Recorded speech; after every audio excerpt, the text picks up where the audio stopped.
C'est comme si vous n'êtes pas dans la joie. Amen. Ni mwetu kunasalimia katika jina la Bwana Yesu Kristo. Nos salutations s'adressent à vous au nom du Seigneur Jésus-Christ. Furaha abayombaki. On ne cherche pas la joie. Yonye nazalikaka. La joie naît de soi-même. Amen. Ba kukumseme moya muduni nasema un sourire appelle un autre sourire. Il y a un langage du monde qui dit mcheko inaitaka mcheko ingine. La joie appelle la joie. Furaha inaitaka furaha ingine. Amen. Le malheur appelle toujours la tristesse. Ole inaitaka nayo ole. Mais ce matin, nous nous rencontrons dans le Seigneur. Walakini hii asubuhi tunakutana ndani ya Bwana. La Bible dit que nous devons nous réjouir. Biblia inasema tunapashi kufurahi. À chaque fois que nous rencontrons dans le Seigneur, Kila mara tukunakutana ndani ya Bwana, nous rencontrons dans le salut. tukunakutana muokovu. Nous sommes déjà bénis. Tuku benye kubarikiwa zamani. Si nous croyons ce que la Bible dit, Kama tunaamini tu kile Biblia inasema. puisque nous sommes les croyants de la Bible, Njushie tuku baaminifu ya Biblia. la Bible dit que Biblia inasema Dieu nous avait déjà bénis avant la fondation du monde. Mungu alitubariki zamani mbele ya misingi ya dunia. En Christ. Ndani ya Kristo. Amen.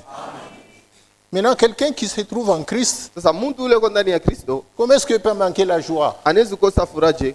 Or que notre joie en Christ, c'est la joie du salut. Japo furaha yetu ndani ya Kristo ni furaha ya wokovu. Amen.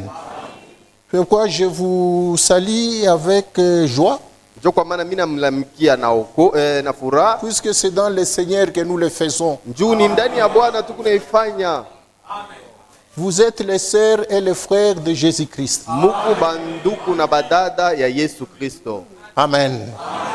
Il y en a qui le sont pour Félix. Kuku bengine ni banduku yake ya Felix. Si nous parlons de notre pays, le Congo. Tukianze kusemea nchi yetu Kongo. Il y en a qui sont frères du président, sœurs du président. Kuku bengine ni banduku badada ya raisi. Même du gouverneur. Ata ya liwali.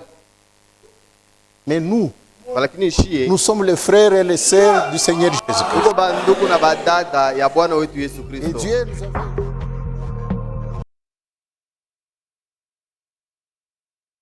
Il nous avait élus, prédestinés pour la vie éternelle. C'est pourquoi nous devons être que dans la joie. Comme David le disait. Je suis toujours dans la joie. Quand on me dit d'aller à la maison de l'Éternel. Amen. Maintenant, nous nous rencontrons pour écouter la parole ce matin. Nous saluons toutes les visiteurs s'ils sont parmi nous. Et cela, nous le faisons au nom du Seigneur. Mettons-nous debout pour lire la parole du Seigneur. Je vous apporte les salutations de Musompo Tabernacle. Le pasteur Koji vous a salué en particulier. Amen. J'ai entendu un audio dans mon téléphone, mais avec un petit retard. C'est le pasteur Bate qui m'avait fait ça. Avant qu'il perde sa valise. Et il me disait saluer toute l'église. Ce jour-ci, je ne suis pas connecté. Puisque je devais me déplacer pour retourner. Je vous les transmets aussi, même avec un retard, au nom du Seigneur Jésus. Amen. Maintenant, nous allons lire la parole du Seigneur. Dans Jacques, chapitre 1, nous commençons par le verset 13. Puis nous lirons aussi dans Genèse chapitre 2. Nous commencerons par le verset 15. Nous prions d'abord Dieu notre Père céleste. Baba Mungu, katika jina la Bwana Yesu Kristo, asubuhi tunakupikia asante. Unetufanya tunakuwa bazima mumwili. Unetulamusha kubushingishi ya leo, ile saa bengine banaendelea kubushingishi. Unetupatanisha paifu washi Baba Mungu wetu juu tusikie neno lako. Ile saa bengine abapate bati ya kusanika kushikia neno lako. Tukuna nguvu na bujima mumwili, Dieu tout puissant. Tunasema haina nguvu yetu, haina kutaka kwetu, ni neema unatutendea. Tunapokea ile neema, ni bia kweli, ni neema Seigneur. Uigeuze ndani yetu ikuwe neema juu ya wokovu ya manafsi yetu. Masauti tukunashikia Baba ni yawe Mungu ndani Mungu bujima ya milele, ndani Mungu utakaso Seigneur. Kwa sababu mwana wako aliomba, tunaweka imani yetu ndani ya ile maombi, alisema Baba ubatakase kunjia ya kweli, kwa sababu neno lako njo kweli. Uliacha roho ya kweli yulu ya kanisa yako juu ifundishe kanisa yako kweli. Tunakuhitaji katikati yetu, ujifunule kwetu, tufunule manjia ya wokovu. Kila muntu aokolewe atoke paifuashi na furaha ya wokovu. Tena huko Mungu wa matunzo, Mungu wetu na Baba wetu, upate kutunza magonjwa yote mumwili na muro mujina la Yesu Kristo. Huko Mungu anashikiaka maombi ya batakatifu na kuijibu. Mungu wakati tunakuomba na imani upate kutujibu. Juu tutoke paifuashi na furaha Seigneur. Ujifunule kwetu Baba, ulisema kwa mwenyeko na masikio asikiele roho kunasema kukanisa. Tunaamini hakika ya kusema katikati yetu utazungumza na manafsi yetu. Sifa irudi kwako muyote. Katika jina la Bwana Yesu Kristo naomba. Uko Mungu wa wokovu, ulituma mwana wako Yesu Kristo kui dunia kusudi yoyote atamwamini na kumpokea sipote apate bujima ya milele.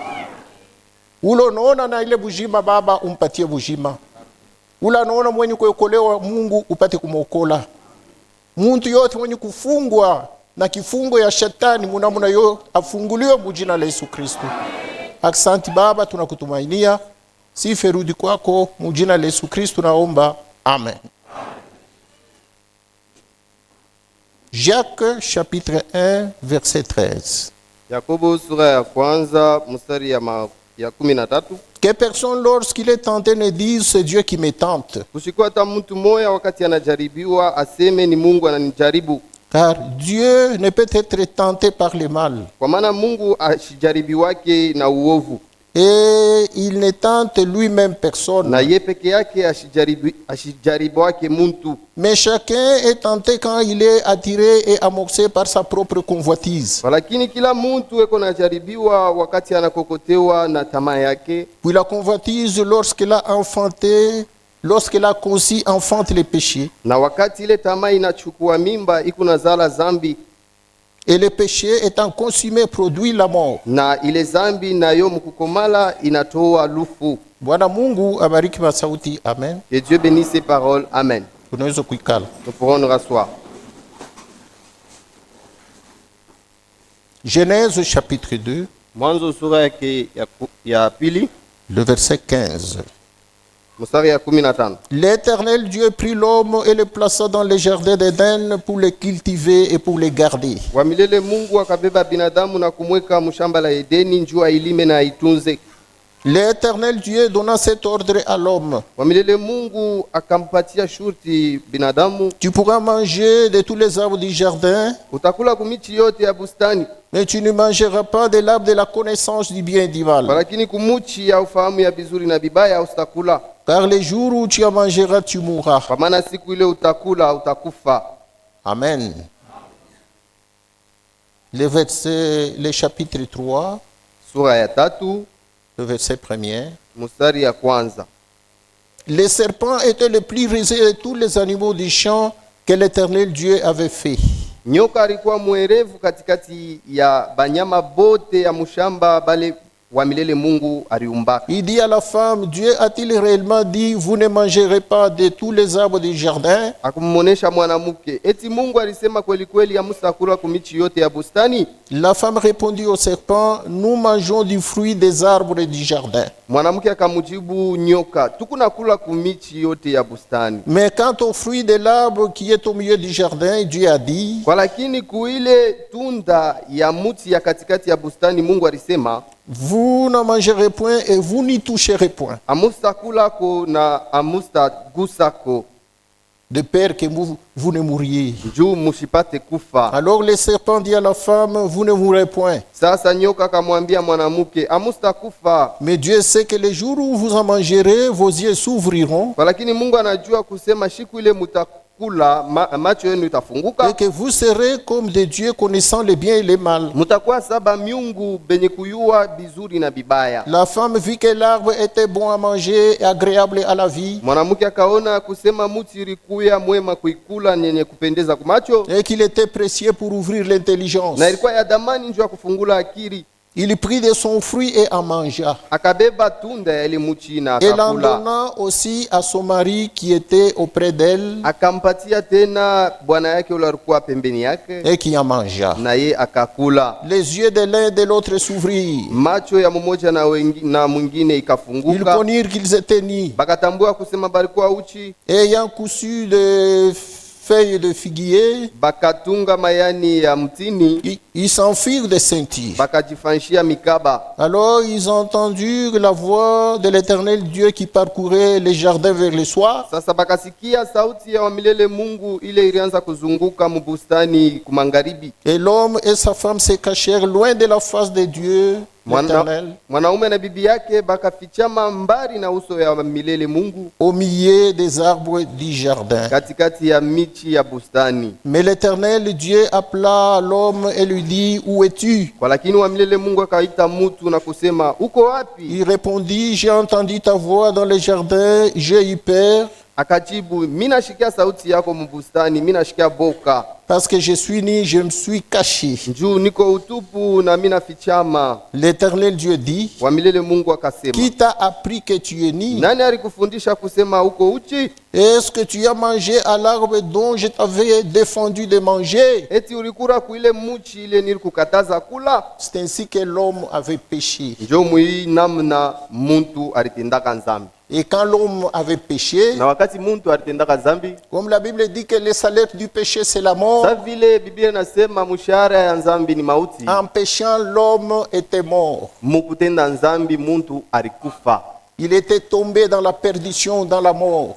Alianguka mukupotea, alianguka mulufu. La mort qui veut dire la séparation totale avec Dieu. Lufu inasema kuachana kabisa kabisa na Mungu. Amen. Amen. Hakuna kitu ingine tunafuata mkanisa humu hii asubuhi au kushikia sauti ya Mungu kupita wokovu ya manafsi yetu.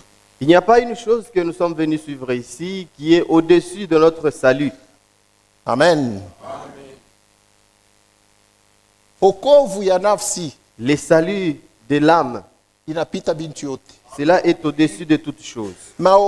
Mahubiri ya wokovu La prédication du salut, inapita mahubiri yote. cela est au-dessus de toutes les Juu prédications. wokovu yo yenyewe ni siri kupita masiri yote. Parce que le salut, c'est un mystère au-dessus de tous les mystères. Amen. Ndio kwa maana wakati yote bego nasema mambo ya wokovu mbele ya ule alifanya zambi anapaswa kuwa mfuraha. Voilà pourquoi, aussi longtemps qu'on parle du salut, devant un pécheur, ce pécheur doit être dans la joie.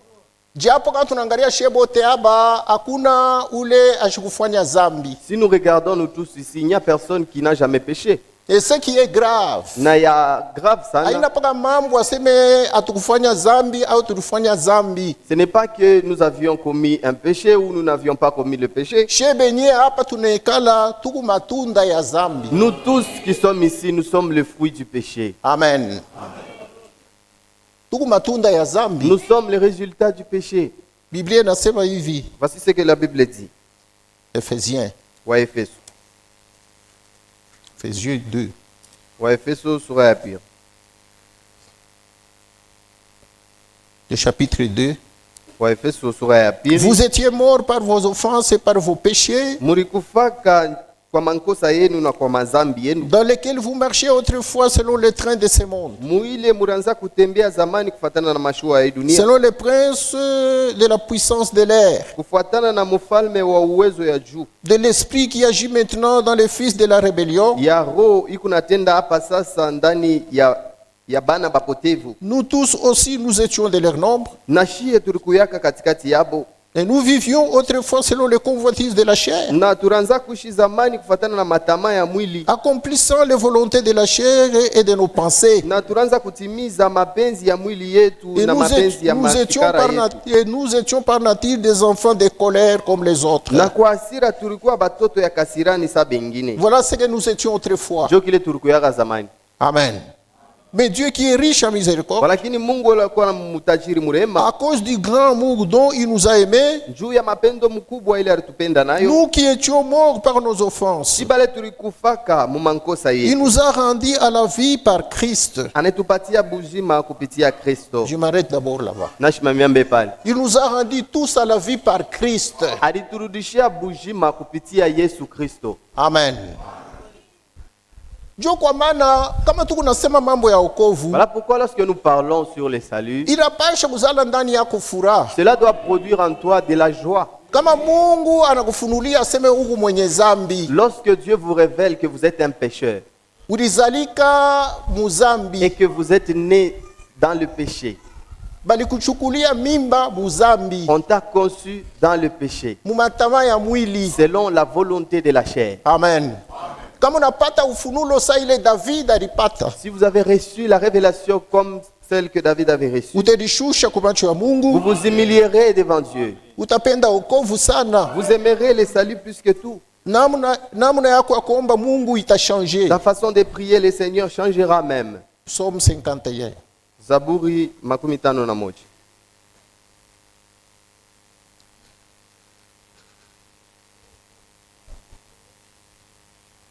Nous lisons, Tuko nasoma. verset 1er.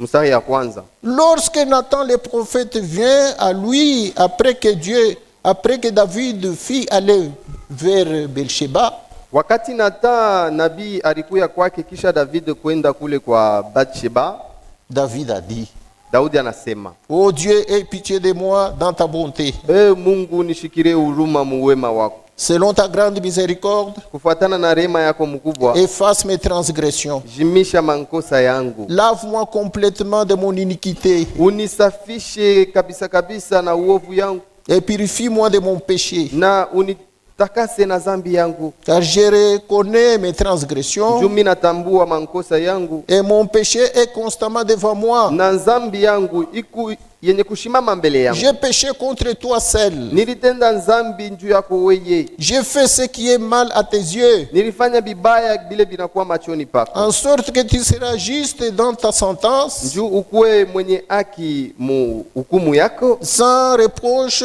dans ton jugement. bila kukemewa mu hukumu yako. Voici, je suis né dans l'iniquité. Tazama nilizalika mu muovu, Ma mère m'a conçu dans le péché. mama yangu alinichukua mimba mu zambi. Mais tu veux que la vérité soit du fond de mon cœur? Kwa lakini unapenda ukweli ikuwe ndani ya upana ya moyo wangu. Fais donc pénétrer la sagesse au-dedans de moi. Hivi ingisha hekima ndani yangu, Purifie-moi avec l'hysope et je serai pire. unitakase na hisopu na mitakuwa safi, Lave-moi et je serai plus blanc que de la neige. unioshe na mitakuya safi kama theluji. Et au verset 12, il dit, Mstari ya 12 ô anasema, Dieu, crée en moi un cœur pur. O Mungu, umba ndani yangu moyo safi, Renouvelle en moi un esprit bien disposé. leta roho ya mzuri ndani yangu, Ne me rejette pas loin de ta face. ushinitupe mbali na uso yako, Et ne me retire pas ton esprit saint. na ushinitoshe roho yako takatifu, Et rends-moi la joie de ton salut. na unipatie furaha ya wokovu yako, Amen. Et qu'un esprit de bonne volonté me soutienne. na roho ya matamaa mzuri inishimamishe. David alifanya dhambi. David avait péché. Furaha ya wokovu ilimutoka, La joie du salut n'était plus en lui, mais akupoteza wokovu hapana. mais il n'avait pas perdu le salut. Kama mtoto ya Mungu anafanya dhambi, Lorsqu'un enfant de Dieu pêche, yeye pana kupotea. il n'est pas perdu Kama ni mtoto wa Mungu vya kweli. si il est réellement un fils de Dieu. furaha ya wokovu itamutoka, La joie du salut disparaîtra. ataanza kuitafuta. Il cherchera cette joie-là. Sa vile David anaanza kuireklame, Comme David réclamait cela aussi. atatambua hali yake, Il reconnaîtra sa nature. atatubu kwa macho ya Mungu, Il se repentira devant Dieu. atajishusha, Il s'abaissera. atamwelezea Mungu bintu vingi sana. Il dira à Dieu tant de choses. Maombi saa hivi Des prières comme telles. Mungu ataikatala je? Comment est-ce que Dieu peut refuser ça? Mtu anatambua seme mishi na paka mwenye zambi milizalika muzambi sasa. L'homme qui reconnaît que je ne suis pas seulement un pécheur, mais je suis né dans le péché. Voilà ile kintu ilifanya okovu ikuwe ya bei kwa mtu. Voilà la chose qui a fait que le salut puisse avoir de la valeur devant l'homme. Kama kuanguka akukuku yako, S'il n'y avait pas la chute, kama kupotea ikuku yako, s'il n'y avait pas la perdition, hatukuta kusema mambo ya okovu. nous n'allions pas parler du salut ici. Mais sa vile mtu alianguka anapotea anakufa, Mais comme l'homme était tombé, il était perdu et il est mort, kwake ye okovu inakuwa ya mafaa. à lui, le salut est devenu important. Ndio kwa maana habari njema ya okovu iko nahubiriwa paka mudunia kumbinguni abayubiri. Voilà pourquoi il n'y a que sur la terre où on prêche l'évangile du salut et non pas au ciel. Bamalaika bana nayo mafaa. Les anges n'ont pas besoin de cela. Sheye tuko nayo mafaa. Nous avons besoin de cet évangile, Juu tulianguka. car nous étions Na hii tombés. inapashwa ufunulo mkubwa kwako. Et ça doit être une grande révélation chez toi. Tuko nahubiri mapu ya okovu. Nous parlons sur le plan du salut. Amen. Tulifika pa kipande ya uhuru ya chakula ya mtu. Nous sommes arrivés sur les libres arbitres de l'homme. Amen. Uhuru ile Mungu alipatia muntu ya kuchakula. Les libres arbitres que Dieu a donné à l'homme. Mungu anapenda uhuru. Dieu aime la liberté. Na pale aliumba muntu anampatia uhuru. Et lorsqu'il a créé l'homme, il lui a donné aussi la liberté. Amen. Mungu yuko na yake mapenzi. Dieu a sa propre volonté. Anasema tuumbe muntu kusura yetu na kumfano yetu. Il dit, faisons l'homme à notre image et à notre ressemblance. Yeye kuna yake mapenzi, Il avait sa propre volonté anampatia muntu na yeye yake mapenzi. et il donne à l'homme aussi sa volonté à lui. Mapenzi yako inachana na yangu. Ta volonté à toi est différente de la mienne. Yangu inachana na ya frère Kaba. La mienne est différente du frère, de la volonté du frère Kaba. Ile Kaba anapenda ina njoo bile bibi napenda. Ce que le frère Kaba aimera, ce n'est pas ce que moi j'aimerais. Bile unapenda abina njoo bile mwingine naye anapenda. Ce que vous aimez n'est pas ce que l'autre aimera. Amen. Mungu anamuumba muntu mwile namo. Dieu a créé l'homme de cette façon-là. Amen. Ni kintu ya byakweri yiku ya mafaa sana mwokovu ya mutu. Et c'est une chose vraie qui est très importante dans le plan du salut de l'homme. Na Mungu alibeba ile kuchakula anaiweka mu mapu ya wokovu. Et Dieu a pris ce libre arbitre, il a placé cela dans le plan du salut. Amen. Tulisema okovu iko na mapu yake. Nous avions dit que le salut a un plan à lui. Na ile mapu Mungu alitunga zamani sana bado ayaumba kitu. Et ce plan fut conçu par Dieu jadis avant qu'il ne puisse créer quoi que ce soit. Amen. Fashi moya Roho Mtakatifu unasema hivi. Quelque part le Saint-Esprit dit,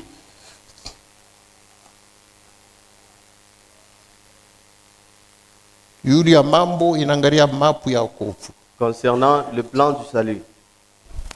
Le Fils de Dieu manifesté, Batoto ya Mungu benye konekana sur la page 30, ni mahubiri page yake ya 30. kubali be kunaandika, Pour ceux-là qui écrivent, jo pale tunasoma hivi. voilà pourquoi nous donnons les titres des prédications. Tuko na ubiri ujumbe ya wakati ya mwisho. Nous prêchons le message du temps de la fin. Ni sauti ya malako. C'est une parole de promesse. Mungu alituma nabii muyu wakati. Dieu a envoyé un prophète dans ce temps. Nabii mwenye kulakwa ndani ya Biblia. Un prophète qui a été promis dans la Bible. Ni sauti ya malako. C'est une parole promise. Mungu alitayarisha deja. Dieu l'avait préparé au préalable, Juu ihubiriwe muyu wakati. afin que cela soit prêché dans ce temps. Jo wakati tukuna isoma, Au moment où nous les lisons, kubali be kunaandika. pour ceux-là qui prennent des notes, Tunapendaka kubataia kartasi juu beko nayo mafa. Nous aimons leur citer le brochure parce qu'ils en ont besoin. Hata wewe mnyongo nashikia. Même vous qui écoutez, Il faut unakuwa na hakikisho kusema ni kweli kweli banaandika. vous devriez avoir l'assurance de vous rassurer, est-ce que réellement c'est là qui est écrit? Ni kweli kweli balifunula yo. Est-ce vrai, cela est révélé? Mapu ya wokovu. Les plans du salut. Roho Mtakatifu anasema hivi. Voici ce que le Saint-Esprit dit. Le Fils de Dieu est manifesté, Batoto ya Mungu benye konekana. page 30, Page 30, paragraphe 150-151. paragraphe 150 mpaka Et 151. les anges diront, Na bamalaika batasemaka, de quoi parlaient-ils dans leur prédication? beko onasema baranza kusema nini mu mahubiri yabo? De quoi est-ce qu'ils parlent? Njua beko nasemea nini mu mahubiri yabo? Wakati wote tuko nasema mambo ya wokovu, njoo vile bamalaika wao niuliza. Aussi longtemps que nous parlons du salut, c'est la question que se posent les anges. Siku yote beko nakusanyika, beko nahubiri pale pa nini beko nasema. Chaque jour, ils ne font que se rassembler et ils ne font que prêcher. Ils parlent de quoi au juste?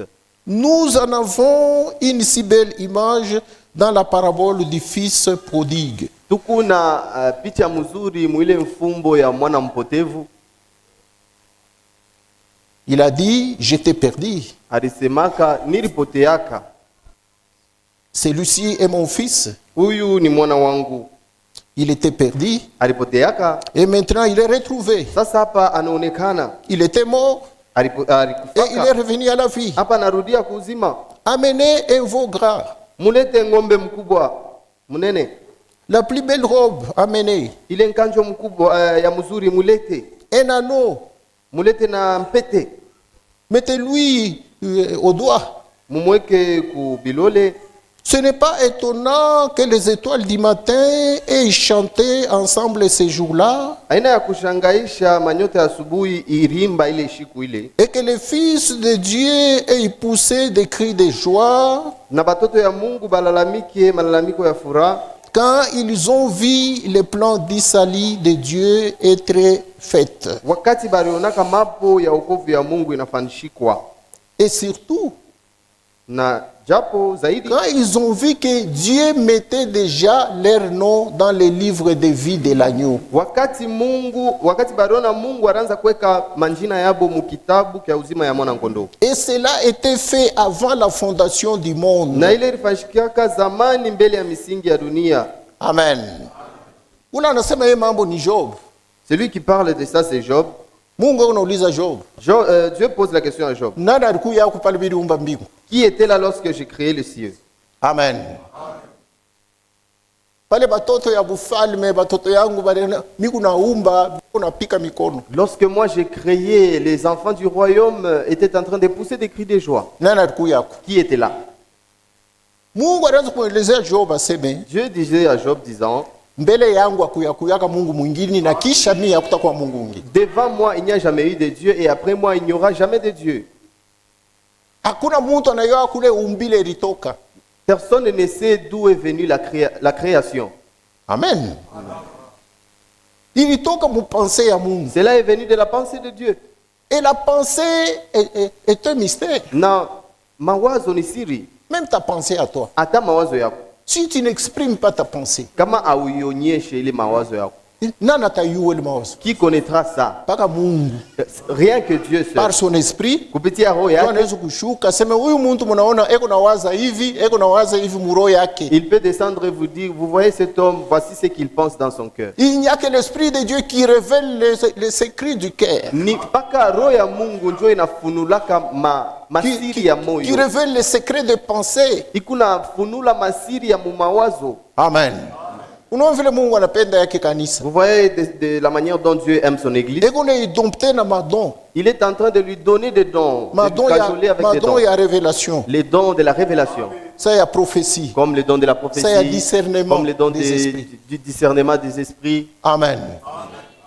Kama inaanza kuopere mkanisa, Lorsque ces dons-là commencent à opérer dans l'église, inaanza kufungula mawazo ya muro. cela commence à révéler les pensées du cœur. Inaanza kusema mambo itakayokuja. Cela montre les choses qui viendront. Ni nani anaweza kuingia mu mambo ya kesho na kesho kutwa? Qui peut entrer dans l'affaire des choses qui viendront demain ou après-demain? Mudunia yote mujima hapa niko na prêcher hapa. Dans le monde entier, comme je suis en train de prêcher ici, Quand tunabeba mwenye akili wa kwanza wa mudunia mujima kani savant kani mishiju. Si nous prenons, je ne sais pas quel savant, le premier savant du monde entier, Umuuliza seme journée ya kesho itakuwaje? posez-lui la question disant comment est-ce que sera la journée de demain. Anako. Il ne pourra pas vous le dire, il n'existe pas. Amen. Amen. Mais Mungu anabeba ile mazawadi ya vile anapatia yake kanisa. Mais Dieu a pris de tels dons et il a donné ça à l'église. C'est pourquoi kanisa haiwezi kucheza na mazawadi ya Mungu. Voilà pourquoi l'église ne peut pas jouer avec les dons de Dieu. Ni mabutajiri ya yulu Ce sana. sont des richesses plus glorieuses.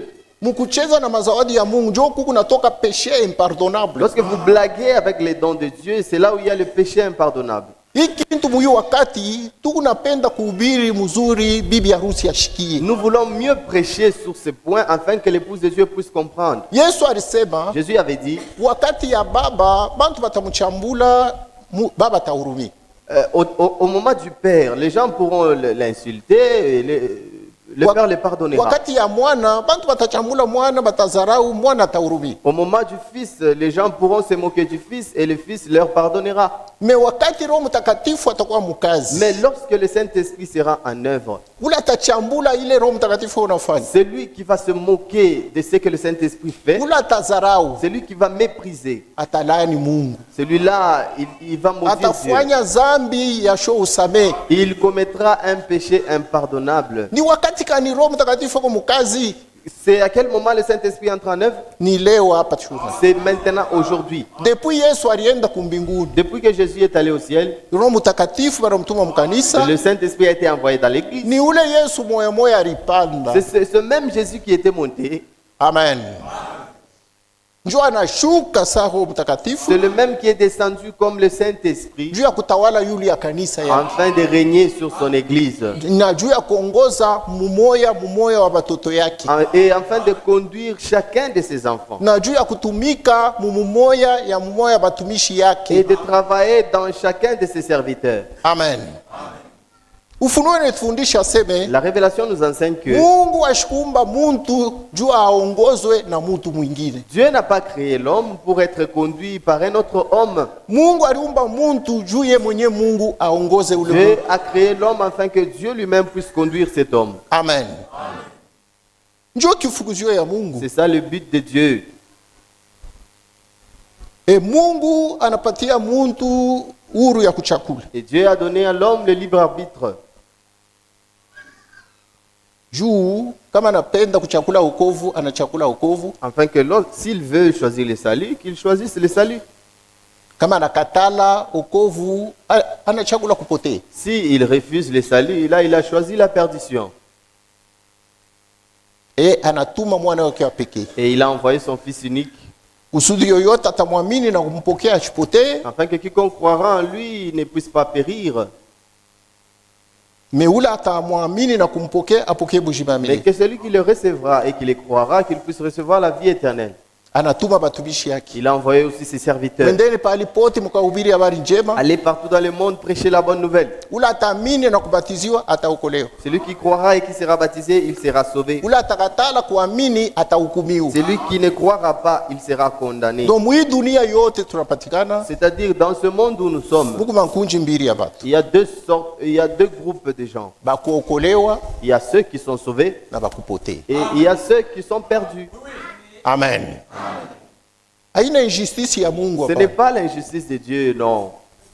Kupotea kuku natoka ndani ya mtu ye mwenyewe La perdition vient de l'homme lui-même. na kuokolewa kuku natoka ndani ya mtu ye mwenyewe. Et le salut aussi vient de l'homme lui-même.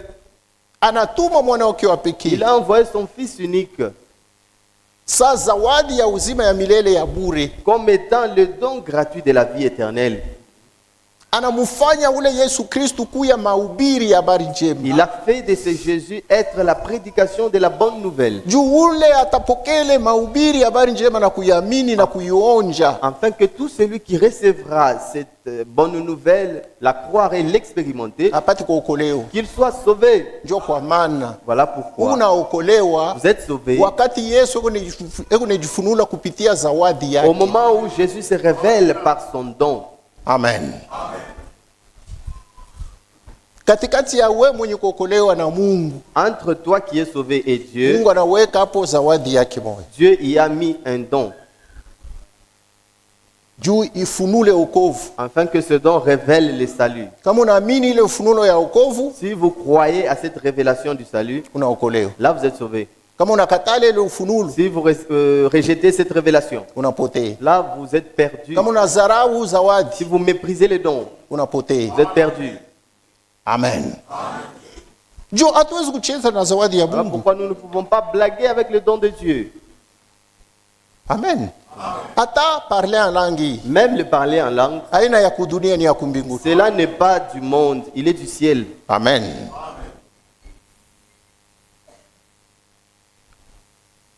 Muzawadi ya kusema mulugha, Dans le don du parler en langue, Mungu zawadi ya kumbingu na zawadi ya batu, malugha ya kumbingu na malugha ya batu. il y a les langues des hommes ainsi que des anges. Amen. Unaweza kusema sa malugha ya malaika utaisema. Vous pouvez parler en langage des anges. Amen. Donc kanisa inapaswa kupata ufunulo C'est-à-dire l'Église doit recevoir la révélation. ya kuheshimia Mungu na bintu vya Mungu. La révélation de respecter Dieu et ses choses. Amen. Biblia inasema La Bible dit, Efesiens 4, Waefeso sura ya 4,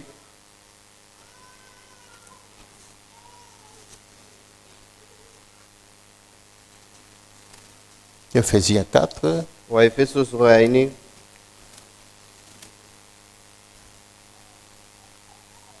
verset 7. mstari ya 7. Commençons par 5. Tuanzie mstari ya 5. Il y a un seul Seigneur, une seule foi, un seul baptême. Kuko tu Bwana moya, imani moya na ubatizo moya. Un seul Dieu et Père de tous, Mungu moya na baba wa bote, qui est au-dessus de tous, ule ko yulu ya wote, parmi tous et en tous. katikati ya bote na ndani ya bote. Mais à chacun de nous, la grâce a été donnée selon la mesure du don de Christ. Walakini baripewa kwa mtu kila mtu kufatana na kipimo kya neema ya Kristo.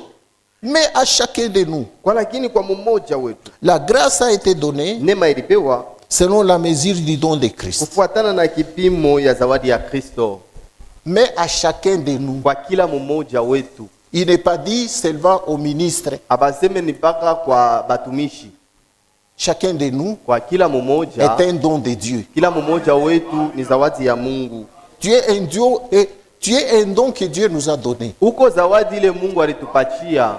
Même si tu es une ménagère, Hata kama uku mfanyakazi tu, même si tu es une cuisinière, hata kama unapikaka tu chakula, hata kama unakolopaka muna, même si vous torchonnez ni ici, zawadi ile wengine hawezi kufanya. c'est un don que les autres ne peuvent pas faire. Zawadi ya Mungu akalake ya munene na ya kiloko. Il n'y a pas un grand don et un petit don devant Dieu. Zawadi ya Mungu ni ya bei sana kwa macho ya Mungu. Le don de Dieu a beaucoup plus de la valeur devant lui. Ndio kwa maana Voilà pourquoi. kama una zawadi katikati yetu, Si vous n'êtes pas un don au milieu de nous, huko waone donc vous êtes un malheureux. juu shetu kwa Kristo. Car nous sommes en Christ. En Christ, Christ lui-même c'est un don. Ndani ya Kristo, Kristo mbele yeye mwenyewe ni zawadi. Les dons gratuits de Dieu pour la vie éternelle. Zawadi ya bure ya Mungu njoo uzima ya Et milele. tous ceux qui sont en Christ Na bale bote beko ndani ya sont Kristo des dons. ni mazawadi. Amen. Maana ya zawadi ni kusema C'est quoi le sens d'un don? ni kitu kizuri sana, Donc c'est une très très bonne chose. kitu kia kufurahia. Une chose qu'on peut se réjouir avec. Amen. Ndio maana ya zawadi. C'est ça le sens d'un don. Amen. Muntu leo unafanya bintu vya kushangaza, vya kupendeza, vya kufurahisha. Celui qui fait les choses qui plaît aux hommes. Muntu leo unatuliza bengine. Celui qui met en tranquillité les autres. Muntu leo solution kumambo. Celui qui a une solution à un problème quelconque. Voilà un don. Njoo zawadi ile.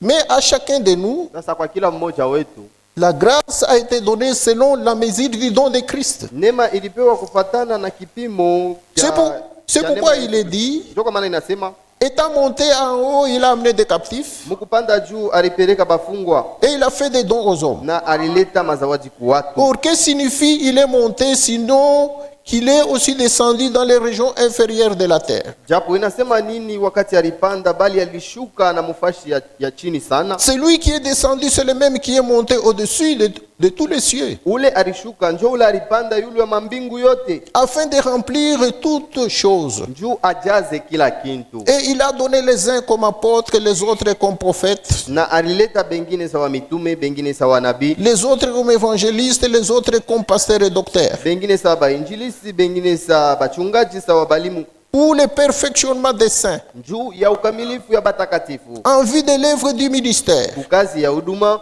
et de l'édification du corps de Christ. na ya majengo ya mwili ya Yesu ya Amen. Kristo. Amen. Anafufuka, Il est ressuscité. anabeba batakatifu, anawapeleka mu paradis, Il a pris les saints et il les a amenés au paradis. kisha anakumbuka kanisa, Et après quoi, il s'est souvenu de l'église, sasa niwatumie mazawadi. disant que je dois leur envoyer des dons. Amen. Ndio kwa maana Saint Paul unafundisha anasema Voilà pourquoi le Saint Paul enseigne disant, mazawadi ni yetu she. les dons nous appartiennent. Ile yote Mungu anatupatia Tout ce que Dieu nous donne, ni yetu. cela nous appartient. Kama Mungu anakupa zawadi, Lorsque Dieu vous donne un don, anakupatia juu ya vizuri ya kanisa mzima. il vous l'a donné pour le bien de toute l'église. Mubiri unasema pour l'utilité commune. La Bible dit que c'est pour l'utilité commune. Parler en langue Kusema kwa lugha. haina yako wewe. Cela ne t'appartient pas toi. Ni juu ya faida ya kanisa mzima. C'est pour l'utilité de toute l'église. Kutabiri La prophétie, haina yako wewe. cela ne vous appartient pas à vous seul. Yesu unapenda kujifunula kupitia ile matabiri, Dieu veut se révéler au travers ces prophéties. kuhubiri habari njema. Prêcher la bonne nouvelle Haina zawadi yako wewe n'est mwenyewe. pas votre don personnel. Ni juu Yesu ajifunule kupitia ile zawadi ya kuhubiri. C'est pour que Jésus se révèle au travers ce don de la prédication. Mazawadi yote kuneleta juu ya utukufu yake ye, Tous les dons que Dieu a donnés, c'est pour sa gloire. juu ya kuyenga yake nyumba ya C'est kiroho. pour édifier son église spirituelle. Sasa wewe utachukia zawadi ya Comment Mungu? est-ce que vous haïrez Kama les dons de kanisa Dieu? inaanza katala mazawadi, Si l'église commence à refuser les dons, haina kanisa ya Mungu hapa. cela n'est plus une église de Dieu. Puisqu'il est monté au ciel, Yeye alipanda kumbingu, il a fait des dons à l'église. analeta mazawadi kukanisa. Amen. Ye mwenye Yesu kunaambia banafunzi aseme shamba iko mkubwa. Lui-même, Jésus disait aux disciples, disant que le champ est trop grand, la moisson est trop grande. Mwelezee mwenye shamba atume bafanya kazi bengine. Dites au propriétaire du champ d'envoyer d'autres serviteurs. C'est pourquoi batumishi ya Mungu Ndio kwa maana les serviteurs de Dieu, beni kupokea mwito na zawadi ya kubiri ceux-là qui ont reçu le don et le ministère, beko bakidoko sana. sont peu nombreux Amen. Mui dunia mujibu dans ce monde ici. beko bakidogo Ils sana. sont peu nombreux, Surtout mui wakati ya mwisho surtout dans ces derniers beko temps. bakidogo sana. Ils sont très peu nombreux. Amen. Juu mazehebu njo iku ya mingi sana. Parce qu'il y a beaucoup de dénominations. Matengenezo ya bantu njo iku ya mingi sana. Les organisations d'hommes sont beaucoup nombreuses. Biblia inasema bengi bataitwa me bachakuliwa ni bakidogo. La Bible dit que beaucoup seront appelés, mais peu sont élus. Me sasa shebe nye Mungu anatumia mazawadi. Mais à nous que Dieu a donné ces dons, Tunaichukia. nous les haïssons. Amen. Hapa onekana unashikia sauti ya Mungu. Là où vous êtes assis, vous écoutez la parole de Dieu. Kukufua shingine. Il y a quelque part. Pabo kushikia mhubiri mwingine il faut 6 mois après. Pour eux, pour qu'ils puissent entendre notre prédicateur, il faut qu'il se passe 6 mois. Amen. Amen. Donc kama Mungu analeta yake zawadi, C'est-à-dire, lorsque Dieu donne son don, il faut kuipokea. vous devez le recevoir. Mtumishi Paul anaanza kusema kwa Korintien, Et le serviteur Paul disait aux Corinthiens, na Kristo mwenyewe ni wenu mwenyewe. même Christ vous appartient. Na Pierre ni wenu. Même Pierre vous appartient. Na Paul ni wenu. Paul vous appartient. Na Timothée ni wenu. Timothée est à vous. Amen. Ba frère bale Mungu anatupatia ni betu shi. Les frères que Dieu nous a donnés nous appartiennent. Ba sœur ni betu Les shi. sœurs nous appartiennent. Kama bengine abana nabo mafaa. Si les autres n'ont pas besoin Mais d'eux, chez kanisa ya Mungu tuku nabo mafaa. nous étant l'église de Dieu, nous avons besoin de ces frères et sœurs. Amen. Amen. Ile bioto kunabyo. Tout ce que vous possédez, Ulivipata wapi? où est-ce que vous avez trouvé ça? Bengine beko nakotola seme ni bati ya mufami. Les autres disent que c'est une chance qui vienne de la famille. Unapotola sana. Non. Fuata bien mahubiri leo shiki. Suivez correctement la prédication. Vous avez fauté. Akukalake bati ya mufamille. Il n'y a jamais eu une chance de la famille. Tout a été prédestiné de Dieu. Yote ilitangulia kutayarishiwa na Mungu. Bankambo abaletake bati. Les grands-parents ne donnent pas de chance. Onkambo wangu alibarikiaka. Non, mon grand-père m'avait béni. Mwingine anataka sema nkambo alitufingaka. L'autre dit que notre grand-père nous avait maudit. Mnaona vile Biblia inasema? Vous savez ce que la Bible dit? Une malédiction sans cause Laana ya show mambo et sans effet. Haifikaki, haina na nguvu. Wewe Mungu alikuyuaka en Christ avant la fondation N'est-ce du pas monde. Dieu t'avait connu en Christ mbele ya misingi ya dunia? Il t'avait béni de toutes sortes de bénédictions spirituelles. Alikubarikaka na maina yote ya mabaraka ya kiroho. Unachunga kambo yako akubariki leo aseme ni nkambo. Mais vous attendez que votre grand-père vous bénisse. Unachunga mambo aseme hii inanifikia bali nifingaka. Vous dites que ce qui vient de m'arriver c'est parce qu'on m'avait maudit. Banasema une malédiction sans cause. On a dit laana ya show mambo. Mais s'il y a une cause, Kama kuko mambo rufanyaka. répands-toi. Pale tubu. Il n'y a qu'une chose qui enlève la malédiction du péché, c'est le sang de Jésus. Kuko tu kintu kimoya kile kinaondoshaka laana ya zambi ni damu ya Yesu Kristo. Amen. Donc Mungu anatupenda. C'est-à-dire que Dieu nous aime. Kama unaangalia muyu wakati, Si vous regardez, mishwe kama yule baba frère Frank anasema mule circulaire 29, dans ce temps, le frère Franck parle dans la lettre circulaire numéro 29. anasema na muyu wakati tuiko hii. Il dit, même dans ce temps où nous sommes, Unaweza kutanisha hata mkanisa ile banasema kanisa ya Byakweri, vous pouvez trouver dans une bonne église, là où on dit que c'est une bonne église, batumishi ya Mungu ababeshimi, les serviteurs de Dieu ne sont pas respectés. mazawadi ni abayeshimi. Les dons ne sont pas non plus respectés. Ni alama yukunaonesha wakati ya mwisho. C'est le signe qui montre la fin des temps. Kukosa heshima kubitu ya Mungu. Manquer le respect aux choses de Dieu. Kukosa boka kubitu ya Mungu. Manquer la crainte aux choses de Dieu. Le circulaire numéro 29. Barua kuzunguka numéro 29. Dieu a page 8. Page yake ya 8. Dieu a envoyé un prophète qui a remis toutes choses à leur juste position Mungu alitumaka nabii ule alirudisha kila kintu pafashi yake. et qui a placé à nouveau sur les chandeliers la signification originale de la parole de Dieu. Na alirudisha pavinara maana ya kumwanzo ya sauti ya Mungu. Après que Frère Branham, en vertu de la révélation divine, Kisha nduku Branham kufatana na ufunuo wa kimungu ait exposé clairement et sans interprétation l'état de l'homme et de la femme du point de vue biblique, kuonesha bila matafsiri ya mtu moya namna ya mwanaume na mwanamke namna ya kibiblia, nous ne devons plus prendre pour critères les enseignements moraux dénominationnels. hatuwezi tena kubeba mfano sa mafundisho ya kimuntu ya muzehebu. Maintenant, il dit ceci, Sasa hapa anasema sur la page 10. page yake ya 10, Dans la prédication, respect envers les serviteurs de Dieu, mumahubiri heshima kubatumishi ya Mungu. Frère Branham démontre entre autres l'exemple, celui du manque du respect de Myriam et Aaron envers leur frère Moïse. Ndugu Branham eko naonesha mfano ya kukosa kwa heshima ya Mariamu na Aruni kwa ndugu yabo Musa. À leur sens, ils croyaient avoir raison. Mungona kwabo ilikuwa saba alikuwa na sheria Mukutenda kwabo. en leur sens. Barianza kuona sema beko na raison. Ils croyaient qu'ils avaient raison. Bari ona sema unafanya bien. Ils croyaient qu'ils agissaient bien.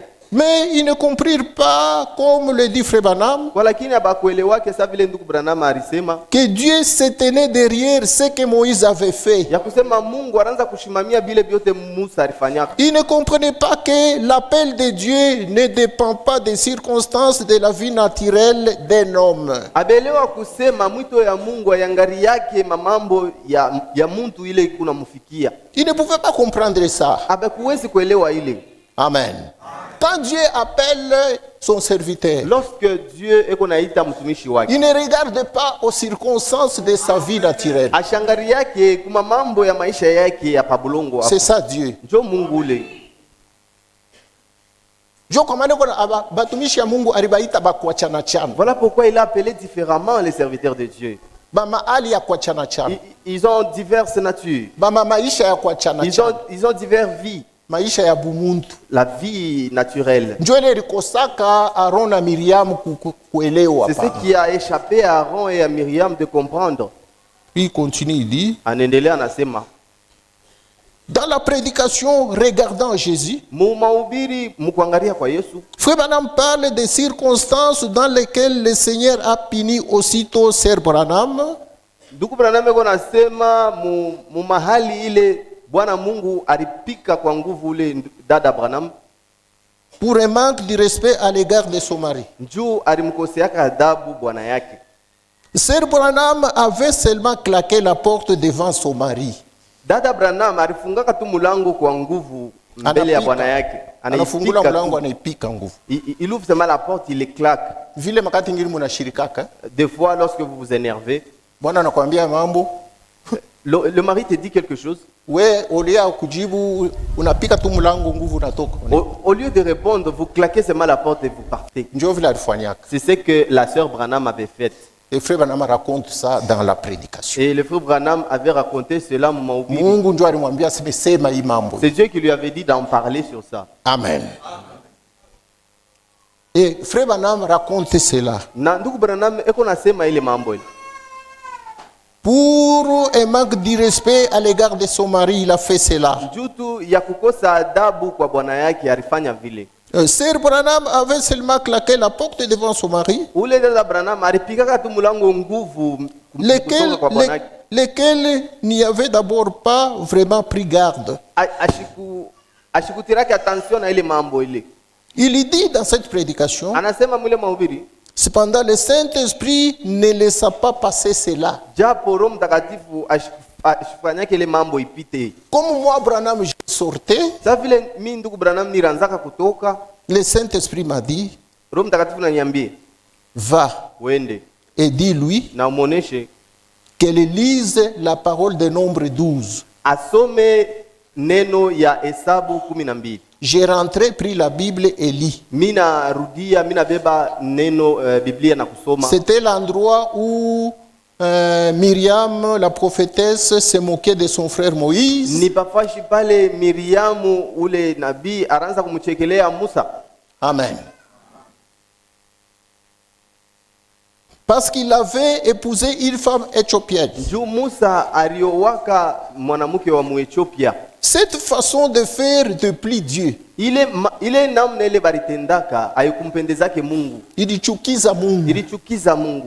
dit, il est mieux valu que son père lui crachait au visage que d'avoir fait cela. Ni mzuri hata babake amuteme mate kuhusu ole aende kaowe mwanamke Muethiopia.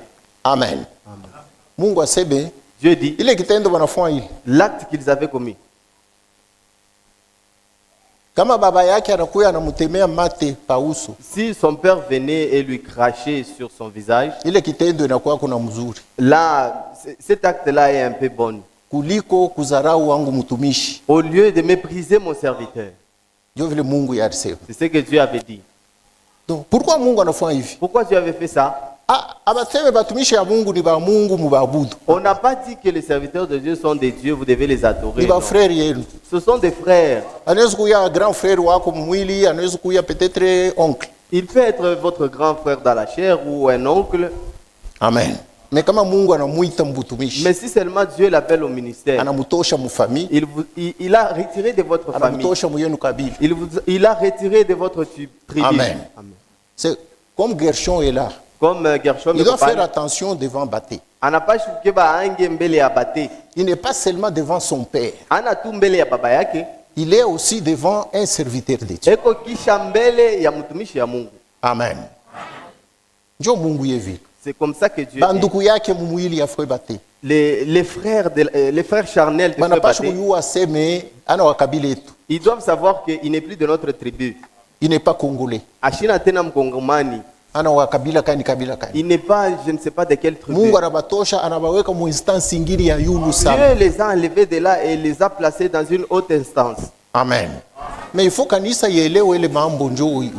Mais l'église doit comprendre cela et reconnaître cela. Amen.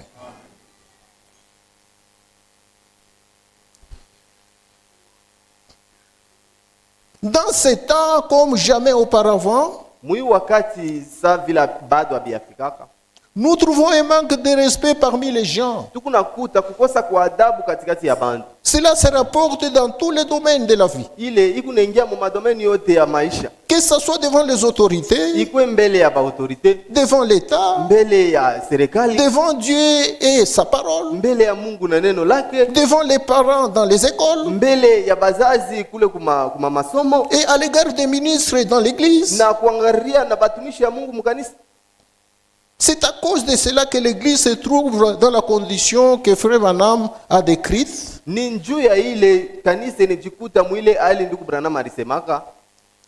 façon si frappante. Amen. Est-ce qu'il n'a pas été exposé et développé le fait qu'en réalité, nous devions renoncer à ce à quoi nous avons droit, pour que Dieu lui puisse arriver à obtenir ce à quoi il a droit? Est-ce qu'on nous a pas enseigné ça? Kila mtu edivule akatale madroit yake achie Mungu abebe madroit yote. On nous a pas enseigné disant que chacun se renonce à lui-même et que Dieu seul prenne tous ses droits sur lui. N'est-ce pas, on nous a enseigné sur ça? C'est les gens qui ne veulent pas. Ils ne veulent pas laisser à Dieu la première place. Combien souvent nous voulons défendre nos droits, et par cela même nous donnons tort aux autres.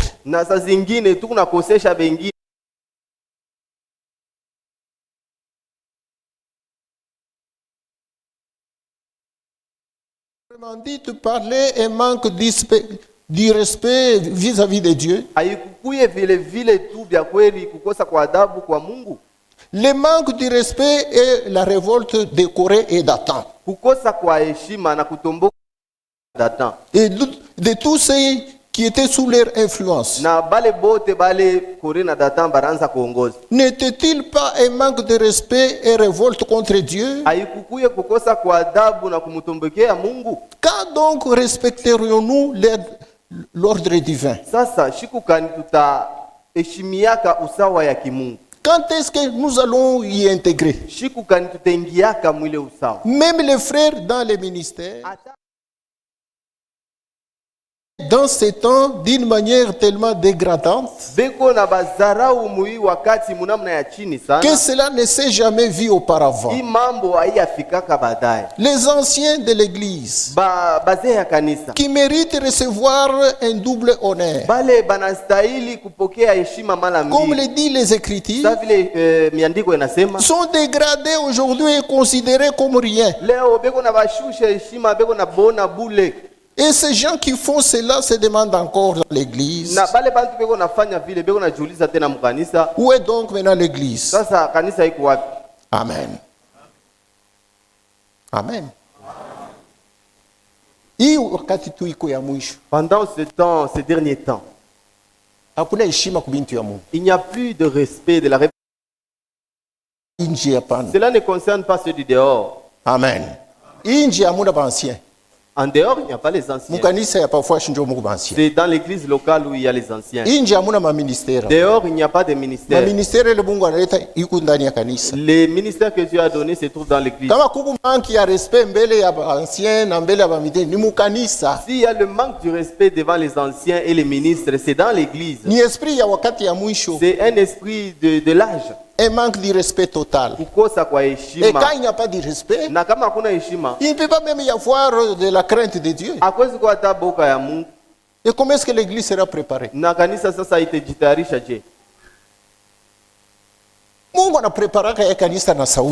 Dieu prépare son église par sa parole. Il a envoyé ce message afin que cela prépare l'épouse.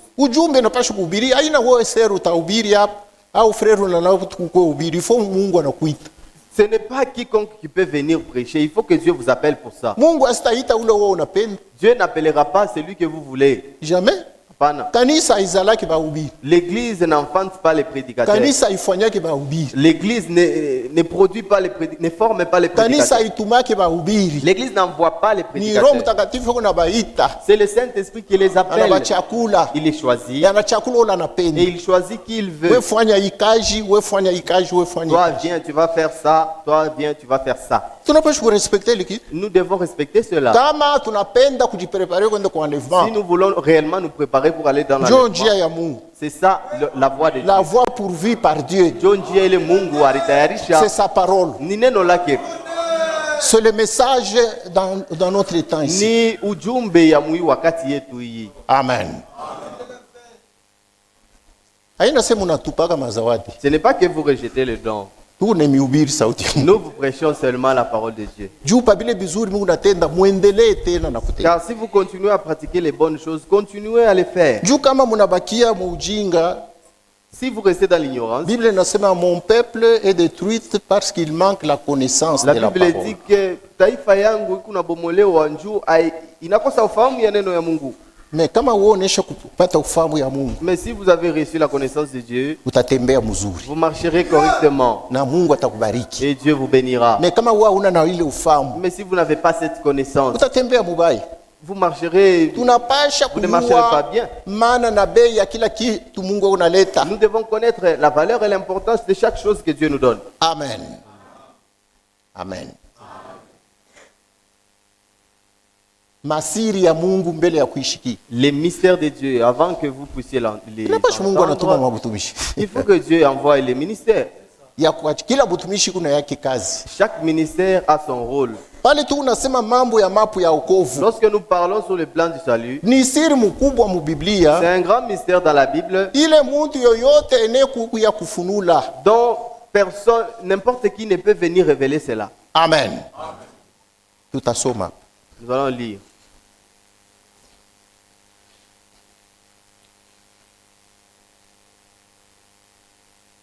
Nous lisons quelque chose ici.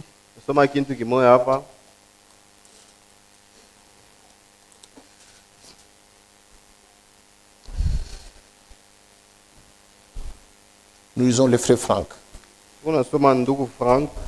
Le Saint-Esprit par le ministère de frère Franck.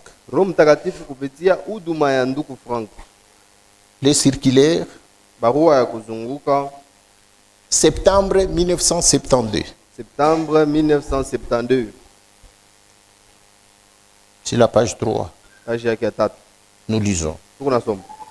Nous voulons plus particulier. Nous voulons plus particulièrement faire ressortir les 5 ministères.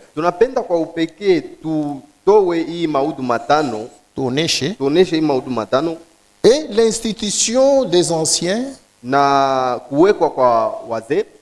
Pour montrer le fonctionnement de ceci dans l'église. Selon Ephésiens 4:11.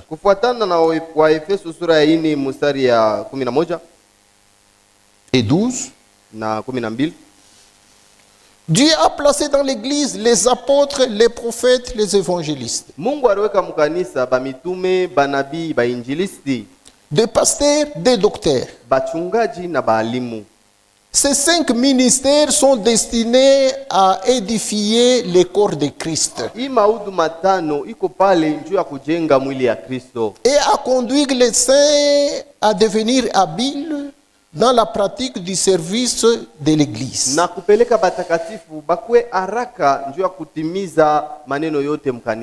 Amen. Les ministères que Dieu a donnés, c'est pour que chacun puisse découvrir la tâche qu'il doit accomplir dans l'église. Amen. Là où manquent les 5 ministères, il ne peut être question de l'exercice de ces services.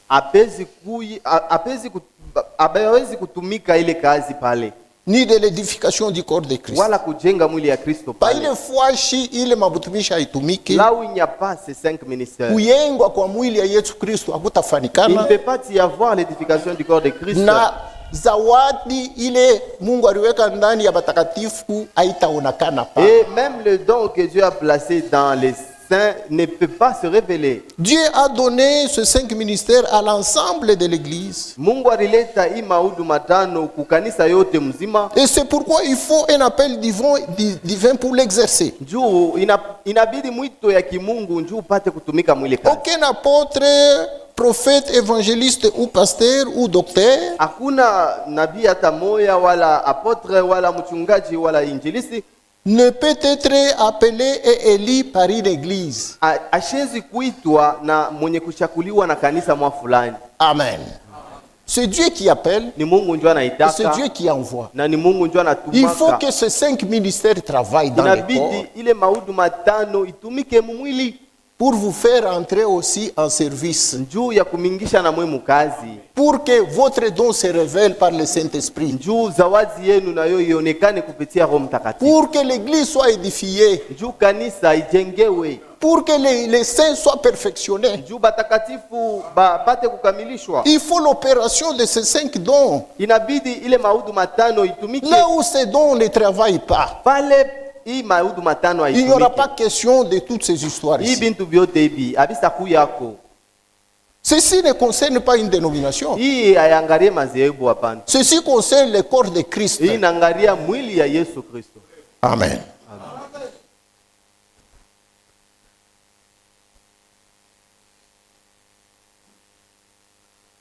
Dans l'église du Nouveau Testament, Mukanisa ya Agano Jipya nous trouvons d'abord le service des apôtres. tukunakuta mbele kazi ya bamitume. Car le Seigneur leur a confié Juu Mungu alibapatiaka les mystères de sa parole, masiri ya neno lake.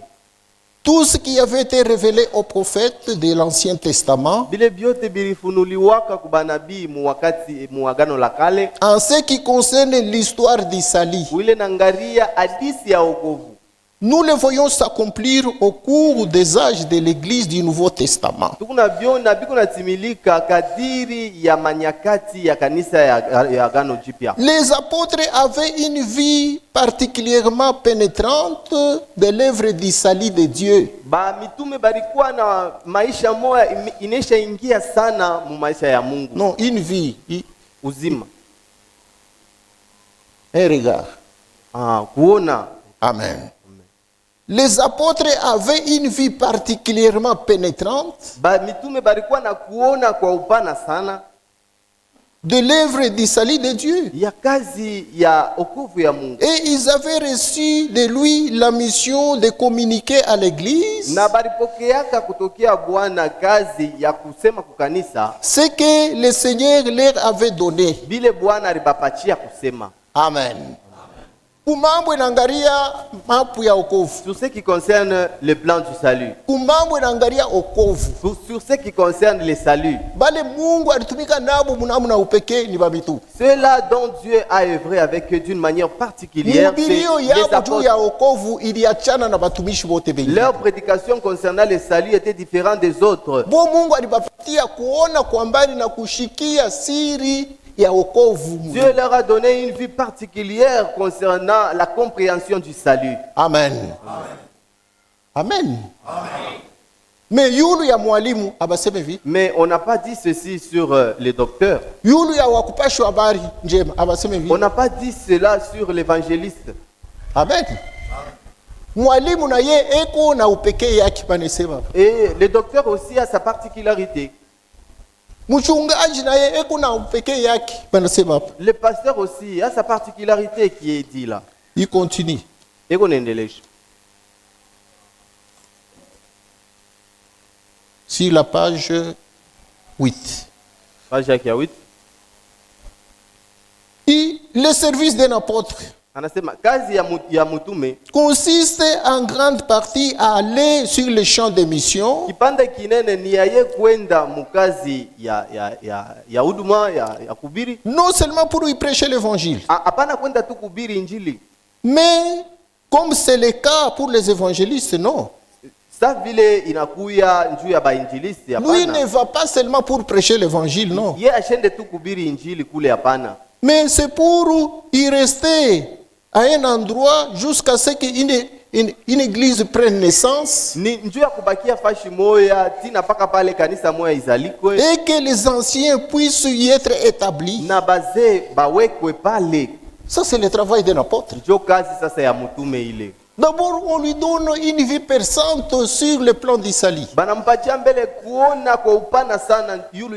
On lui donne une compréhension tout autre sur le plan d'Isali. Et c'est un grand mystère. Et par après, quand il va à un endroit, comme les autres ministres, lui ne va pas seulement pour prêcher l'évangile. Il va prêcher l'évangile. Il reste à un endroit jusqu'à ce que l'église naisse là-bas. L'église grandisse, il établit les anciens. C'est ça le travail d'un apôtre. C'est quoi quand un apôtre vous parle sur l'ordre de l'église? C'est différent de ce que l'enseignant dit.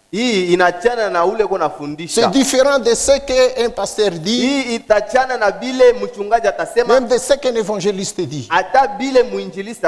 C'est à eux que Dieu avait donné le mystère de l'ordre. Amen. Regardez comment Paul a parlé. Comparé à ce que Pierre dit. C'est lui à qui on a donné de placer le fondement de la doctrine de l'église. Bien qu'il avait d'autres ministères. Amen. Paul avait plusieurs ministères. Il était évangéliste. Prophète. Il était nabi. Il était mchungaji à Éphèse. Mais si vous le lisez dans toute la Bible, il souligne beaucoup, il insiste beaucoup sur le ministère de l'apôtre. Il dit partout dans les Écritures disant mi et Paulo, apôtre de Jésus-Christ. Mutume wa Yesu Kristo. Non pas de la volonté des hommes. Apana kufatana na mapenzi ya bantu. Frère Frank asema utaona kuma butumishi yote anapenda kusulinye pa butumishi yake ya mutume sana. Le frère Frank dit que vous allez voir concernant tous les ministères, il souligne beaucoup sur le ministère de l'apôtre. Leo kama muntu anakuya muhimi yaka yetu. Aujourd'hui si quelqu'un venait selon anaanza kusema musemeo sa ya Paul et il parle un langage de Paul. Batamkondania aseme huyo ni dishifu. On le condamnera disant que celui-ci se vante beaucoup. C'est ce que le frère Frank dit ici. Dit aujourd'hui, si un serviteur venait commencer à prêcher comme Paul, moi Paul, apôtre de Jésus-Christ, appelé pour les nations, moi Paul, apôtre, arrivé à Corinthe, il dit il arrive à Rome, moi Paul, apôtre, tous les hommes diront que celui-ci n'a pas l'esprit de Dieu. Amen. Pourquoi? Il avait beaucoup insisté sur son ministère. Car cela était important à l'église. Amen. Ce n'est pas aujourd'hui. Aujourd'hui, les gens se battent à cause des ministères. Ils se haïssent à cause des ministères. L'autre travaille afin d'éliminer l'autre. Que l'autre là ne paraisse pas. Il y a les autres qui ont une puissance d'effacer les autres dans les ministères. Tu joues avec moi. Attends, on verra. C'est comme ça, frère. Et ça, on se prépare à l'enlèvement. Je vous dis mes frères, là je lance un défi. Amen. Frère m'a dit que ce message ne sera jamais une dénomination. Une église peut tomber dans une dénomination. Un homme peut tomber dans l'esprit dénominationnel. Mais le message de Dieu ici rejettera toute dénomination. Amen. Pour mieux écouter le plan d'Isali, Dieu doit travailler par ses dons. Amen. Donc c'est un mystère très important pour l'Église. Savoir, connaître le plan de Dieu pour le salut de l'homme. Les plans qu'il avait conçus lui-même dans l'éternité, avant la fondation du monde. Et nous avons parlé de la préscience de Dieu. Le tout commence par la préscience de Dieu. Amen. Et après la préscience, il y a la volonté éternelle de Dieu.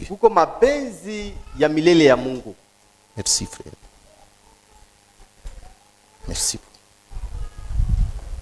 Nous pouvons représenter comme si au tableau. Il y a la préscience de Dieu.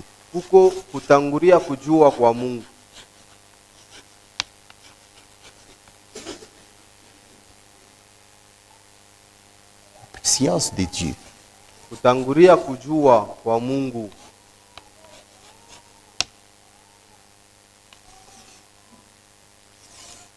Qu'est-ce qu'est la préscience de Dieu?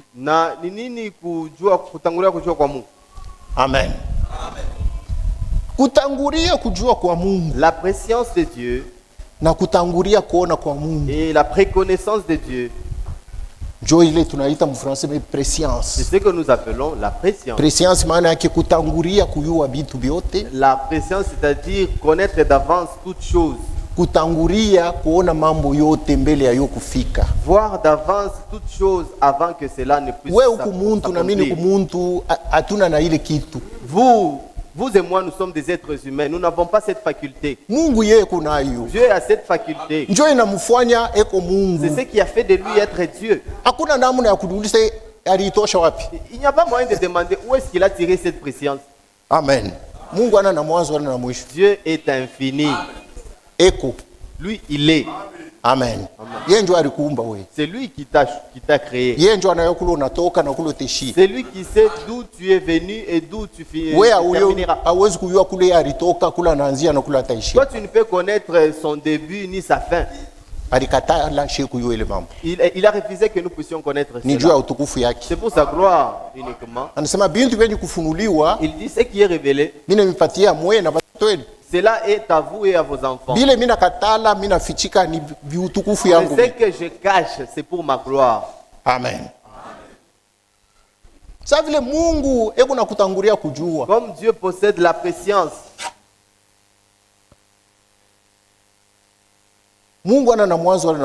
Dieu n'a pas de commencement et de fin.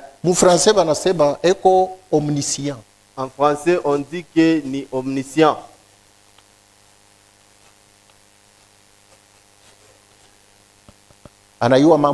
C'est-à-dire, il connaît tout. Omniprésent. Il est aussi omniprésent.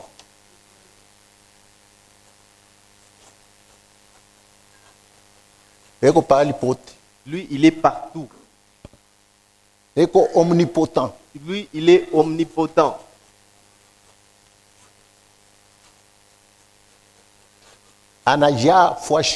Lui, il remplit tout. Même si vous allez dans l'eau, vous allez le trouver. Vous allez dans les ciels, il est là. Partout là où vous pouvez aller, vous allez le trouver. Il est présent partout. Il est rempli partout. Il dit, le ciel entier, c'est ça mon trône. Il est rempli tous les ciels. La terre tout entière. Son marchepied. Donc il est rempli toute la terre. Donc il est omnipotent. Il est omnipotent. Amen. Il est rempli partout. Ye anajaa fasi yote. Il est omniscient. Ye ni omniscient. Il connaît toutes choses. Kusema anayua mambo même avant que cela arrive. Ata mbele ya ile mambo ifike. Il est omniprésent. Ye ni omniprésent. Eko présent fois shote. C'est-à-dire lui il est partout. Hapa tuko na sumburi. Ici où nous parlons. Kinshasa iko hapo. À Kinshasa il est là. Mu Belgique iko hapo. Au Belgique il est là. Unaenda mu mbingu na mpata. Si vous allez au ciel, vous allez. Unashuka hapa chini, il est présent. Vous descendez sur la terre, eko hapo. Amen. C'est ça Dieu. Jo mungule. Maintenant, ce Dieu-là, il a sa volonté. Toi, tu as ta volonté aussi. Il a sa propre volonté.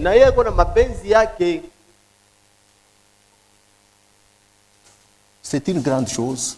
Mais tu l'es aussi à part. La volonté éternelle de Dieu. Mapenzi ya milele ya Mungu.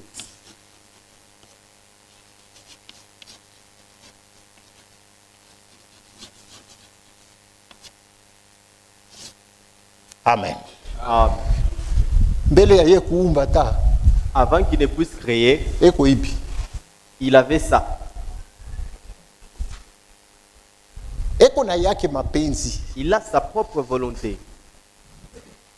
Njo kwa maana. Voilà pourquoi. Pala anaanza kufanya bintu byote. Lorsqu'il a commencé à tout créer, eko ne bifanya mu mapenzi yake ye. Il le faisait par sa volonté. Eko ne bifanya vile ye anapenda. Il le faisait selon ce qu'il veut. Tunafuata mapu ya wokovu. Nous suivons les plans du salut. Amen. Nous lisons dans Éphésiens. Nous sommes mbele mwa Efeso. Et la volonté de Dieu est un grand mystère. C'est pourquoi pour découvrir la volonté de Dieu même aujourd'hui, il faut prier beaucoup pour que Dieu vous révèle sa volonté. Ce n'est pas une moindre chose. Vita tukunayo na Mungu ni nini? Nous avons un combat avec Dieu. Ata batumishi yake. Même ses serviteurs. Pakuyua sema bidi kunafua ni mapenzi ya Mungu. Pour que vous puissiez connaître que ce que vous faites la volonté de Dieu. Même si vous êtes serviteur. Ata kumtoto ya Mungu. Même si vous êtes enfant de Dieu. Yukuuliza sema Mungu. Vous posez la question, Seigneur. Ikuye kwa mapenzi yako yenu kunafua. Que ce que je fais soit ta volonté. Na Mungu anatufunulia mapenzi yake kupitia neno lake. Et Dieu nous a révélé sa volonté par sa parole. Kama unafanya kitu kinambatana neno la Mungu, yeye aseme ni mapenzi ya Mungu. Si vous faites quelque chose qui est en accord avec la parole de Dieu, sachez que c'est ça la volonté de Dieu. Muokovu. Dans le salut, Mungu alionyesha yake mapenzi. Dieu avait montré sa volonté. Muokovu. Dans le salut, tutasoma hapo. Nous lirons ici. Mungu asema mambo inaangalia wokovu. Dieu dit concernant le salut, mapenzi yangu, ma volonté ni muntu yote apate kuokolewa. Et que tout homme soit sauvé. C'est ça la volonté de Dieu sur les mapenzi ya Mungu ile kuile naangalia wokovu. Éphésiens. Wa Efeso. Chapitre 1. Sura ya kwanza. Verset 3. Mstari ya 3. Béni soit Dieu le Père de notre Seigneur Jésus-Christ, qui nous a bénis de toutes sortes de bénédictions spirituelles dans les lieux célestes en Christ. En lui, Dieu nous a élis avant la fondation du monde, pour que nous soyons saints, irrépréhensibles devant lui. Amen. Maintenant, suivez. D'abord, il nous a bénis de toutes sortes de bénédictions spirituelles. En Christ.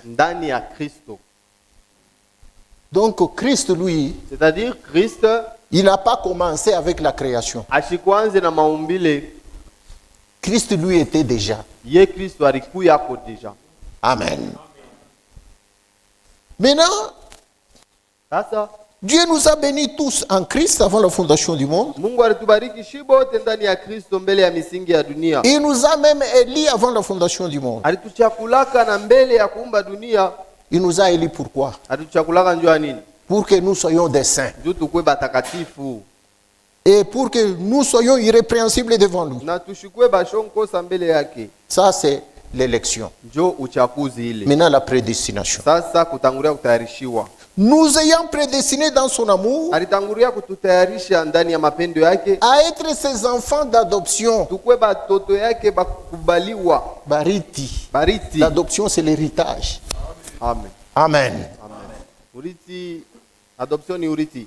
Nous ayant prédestinés dans son amour à être ses enfants d'adoption alitangulia kututayarisha ndani ya mapendo yake tukuye batoto yake ya uriti par Jésus-Christ, kupitia Yesu Kristo selon les bons plaisirs de sa volonté. kufuatana na mapenzi yake wema. Amen. À la louange de la gloire de sa grâce Ku sifa ya utukufu ya neema yake qu'il a accordé à son bien-aimé. ile alimupatia mpendo wake. Maintenant écoutez, Sasa mshiki en lui Jésus, ndani yake Kristo là où il Yesu, nous a placés là, mule alituweka en lui nous avons la rédemption par son sang, kwake, ndani yake tuko na usamehe ya dhambi la kupitia rémission de nos péchés, na ondoleo ya dhambi selon la richesse de sa grâce. kufuatana na utajiri ya neema yake. Ici, c'est maintenant le problème du salut. Hapa ni mambo sasa ya wokovu. Amen. On termine l'élection, Banaisha kuchakuliwa suivi de la prédestination. inafuatana na kutangulia Maintenant kutayarishwa. ici, c'est le salut. Hapa banaanza semea sasa Toujours en Christ. mpaka ndani ya Kristo.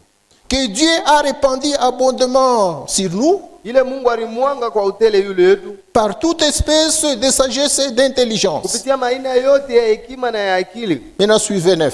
Mushikie sasa mstari ya 9. Nous faisant connaître le mystère de sa volonté, Mukutujulisha siri ya mapenzi yake selon le bienveillant dessein kufuatana na mapo yake qu'il avait formé en lui-même, ile alitungaka ndani yake, les grands mystères de sa volonté.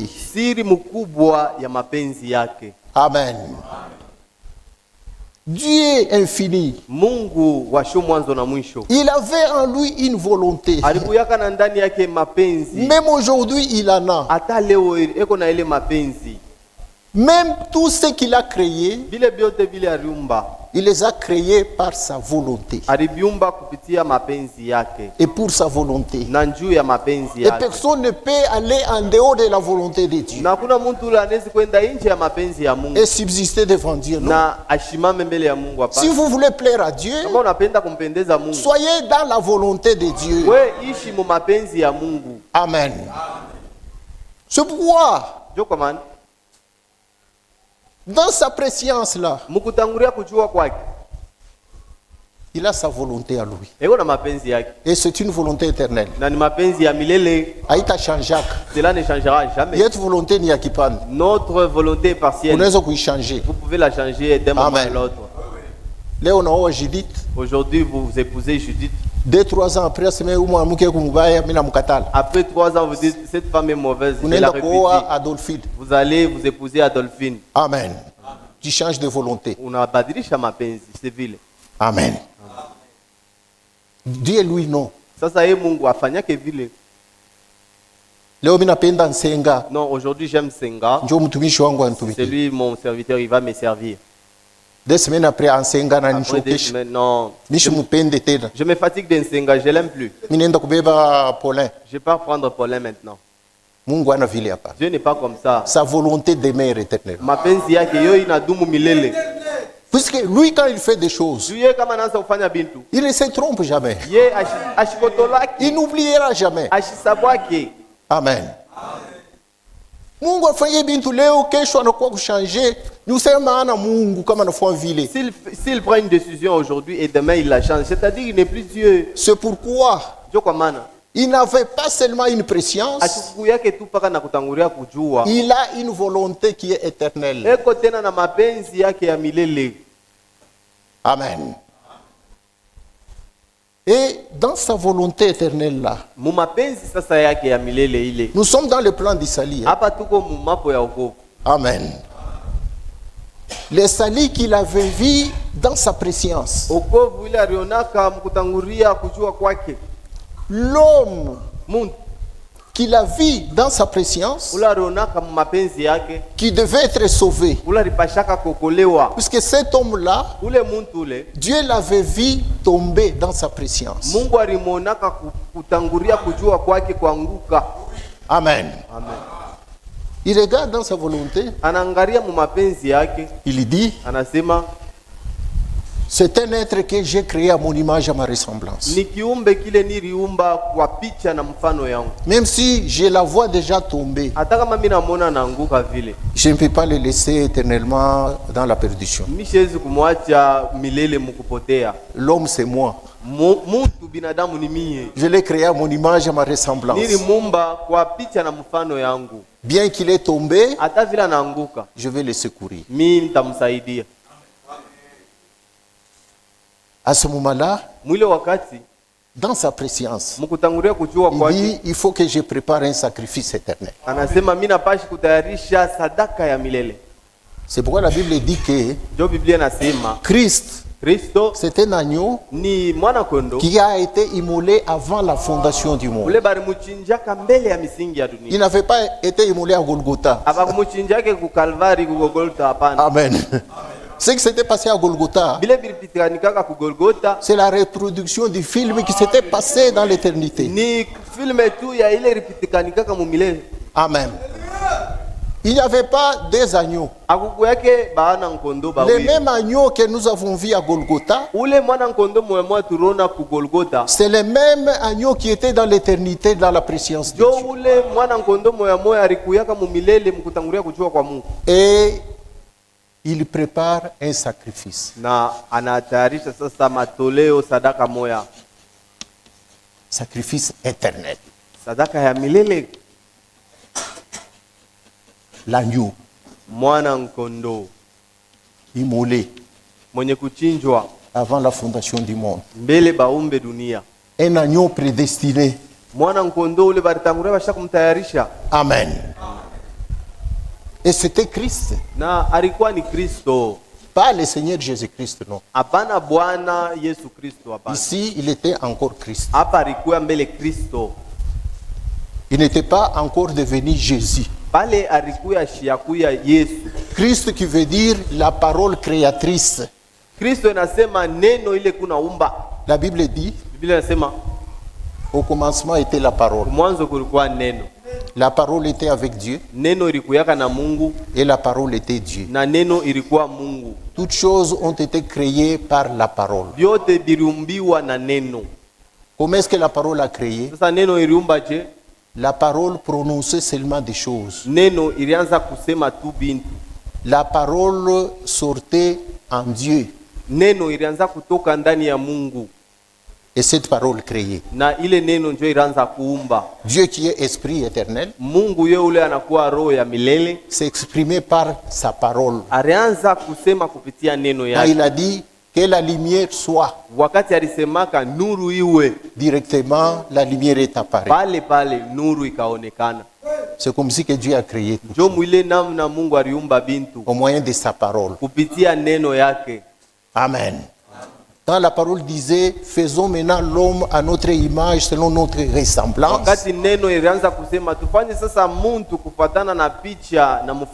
C'est la parole qui créait. Quand la parole disait que il n'est pas bon que l'homme soit seul, je lui ferai une aide semblable à lui. C'est la parole qui créait. Amen. C'est pourquoi nous disons que notre Dieu s'appelle la parole. Là où il n'y a pas de parole, il n'y a point de Dieu. Amen. Maintenant, cette parole-là, dont on appelle les logos. Amen. C'est le terme des docteurs dans la Bible. Les logos. C'est-à-dire la parole de Dieu. Un être qui s'appelle parole. C'est un être spirituel.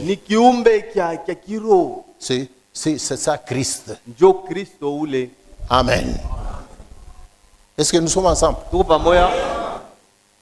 Écoutez ce que la Bible dit. Ce que Jésus lui-même dit. Jean 17.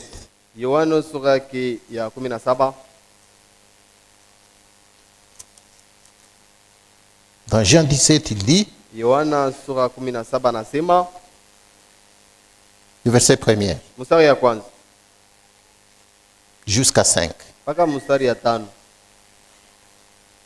Après avoir ainsi parlé, Jésus leva les yeux au ciel et dit, Kisha kusema hivi, Yesu akanyanyua macho kumbingu na akasema, Père, Baba, l'heure est venue, wakati inafika glorifie ton fils, umtukuze mwana wako, afin que ton fils te glorifie. juu mwana wako akutukuze, Selon que tu lui as donné pouvoir sur toute chair, vile ulimpatia madaraka yulu ya mwili yote, afin qu'il accorde la vie éternelle juu alete uzima wa milele à tout ce que tu lui as donné. kwa bale bote ulimpatia. Or, la vie éternelle, Japo uzima wa milele c'est qu'ils te connaissent, toi, le seul vrai ni Dieu, bakuyuwe weye Mungu wa vya kweli et celui que tu as envoyé, Jésus-Christ. na ule rutuma Yesu Kristo. Maintenant, suivez. Sasa mfuate. Je t'ai glorifié sur la terre. Nilikutukuza mdunia, J'ai achevé l'œuvre que tu m'as donné à faire. ninamaliza kazi ile ulinipatia kufanya. Et maintenant, toi, Père, glorifie-moi Sasa hapa sasa we Baba unitukuze auprès de toi-même, kumpembeni yako de la gloire que j'avais auprès de toi ya utukufu ile nilikuyaka nayo kumpembeni yako avant la fondation du monde. mbele ya dunia ikuyeko. Amen. C'est que avant la fondation du monde, Ni kusema mbele ya dunia ikuyeko, l'agneau immolé était là. kule mwana nkondo mwenye kuchinjwa alikuyaka, Amen. Il était auprès du Père. alikuyaka mpembeni ya Baba. C'est la parole qui est sortie du Père Ni neno ile litoka mwa Baba afin de créer toutes choses. jo ile iliumba kila kintu. Il est appelé Christ, Ile banaita Kristo, la parole ointe. neno iliyopakaliwa mafuta. Maintenant, quand cette parole a porté un corps Wakati sasa ile neno ilivala mwili à Bethléem, ku Betlehemu, Amen, la parole a été faite chair. ile neno ilifanikwa kuwa On mwili, l'a appelé Jésus-Christ. banaitwa sasa Yesu Kristo. Or, c'est la parole qui avait créé toutes choses, Japo ni neno ile iliumbaka kila kintu, qui s'était faite chair. jo ilivala na yo Et il mwili a habité parmi nous, na inaishi katikati yetu, plein de grâce et de vérité. yenye kujaza neema na ukweli. Maintenant, Dieu dans sa volonté, Sasa Mungu mu mapenzi Dieu yake, dans sa beauté éternelle, Mungu muwema yake ya à milele, cause de la chute de l'homme, jutu ya kuanguka kwa binadamu, il a pourvu un sacrifice. anatayarisha sadaka. S'il n'y a pas de sacrifice, Kama kuna matoleo, on ne parlera plus non plus du salut. hatuwezi kusemea tena wokovu. Dans le salut, il faut racheter. Juu mwokovu inabidi Il kukomboa, faut payer un prix. inabidi kulipa deni, D'où il fallait un sacrifice. inabidi sasa sadaka. Amen. Maintenant, quand Dieu a vu tout ça, Sasa wakati Mungu alionaka hivi il vyote, a dit maintenant, anasema sasa passons maintenant à la création. tupite sasa ku maumbile. Il crée Anaanza kumba d'après sa préscience. kufatana na kutangulia kujua kwake. Maintenant, nous sommes dans la création. Hapa tunaingia sasa mu maumbile. Et comme nous parlons du plan du salut, Sasa vile tuko nasemea juu ya mapo ya wokovu, nous nous arrêtons seulement à la création de l'homme. tutashimamia paka muumbile ya binadamu. Les anges ne nous concernent pas, Bamalaika batuangalie, les arbres ne nous concernent pas. michi haina mambo yetu. Prenons l'homme, Tubebe muntu, l'homme Adam, muntu Adamu, qui était tombé. ula alianguka.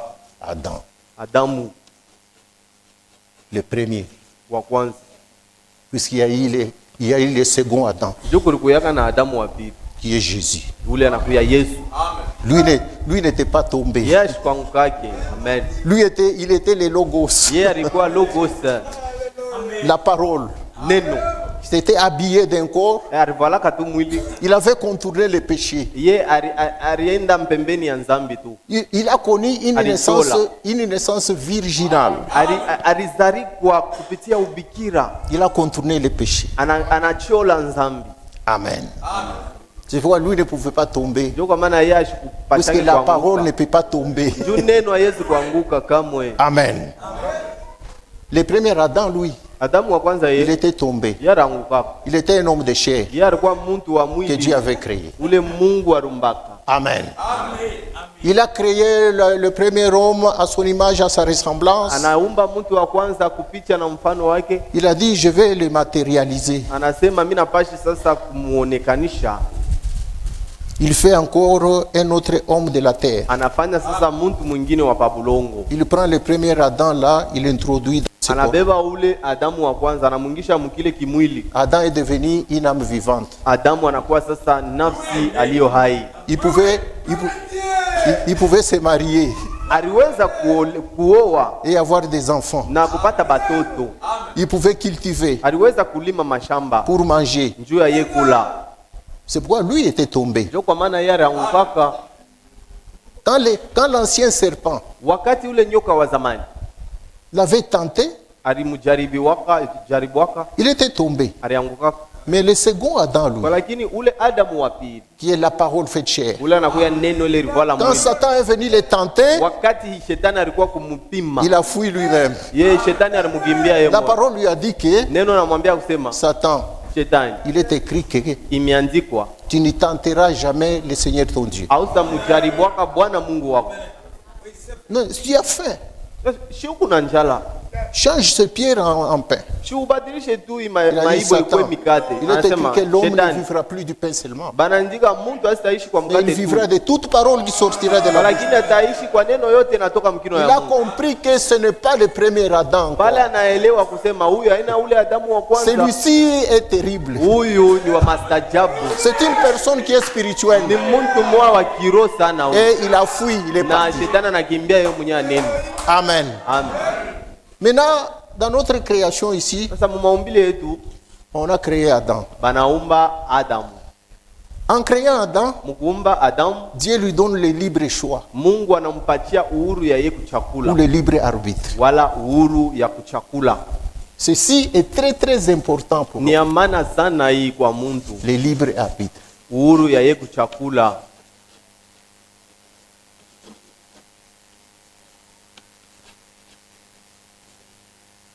C'est ça qui fait que chacun de nous a sa propre volonté. Amen. Dieu a donné à Adam les choix. Les choix libres. Même jusqu'à aujourd'hui, nous les enfants d'Adam, chacun se trouve devant cette responsabilité du choix dans toutes choses. Amen. Si vous refusez quelque chose, vous la refusez carrément. Si vous l'acceptez selon votre choix. Dieu ne vous condamnera pas. Car Dieu avait dit, Adam, je t'ai créé. Mais dans les jardins d'Éden ici, il y a l'arbre de la connaissance du bien et du mal. Il s'appelle aussi l'arbre de la mort. Le jour où tu en mangeras, tu mourras. N'y touchez pas. Ne mangez pas cet arbre. Mangez seulement à l'arbre dont tu manges chaque jour pour vivre éternellement. Puisqu'il y avait aussi l'arbre de la vie éternelle. Dieu a placé Adam devant un choix. Et Dieu est parti. Jusqu'à aujourd'hui, c'est comme ça que Dieu est. Et c'est comme ça que l'homme est.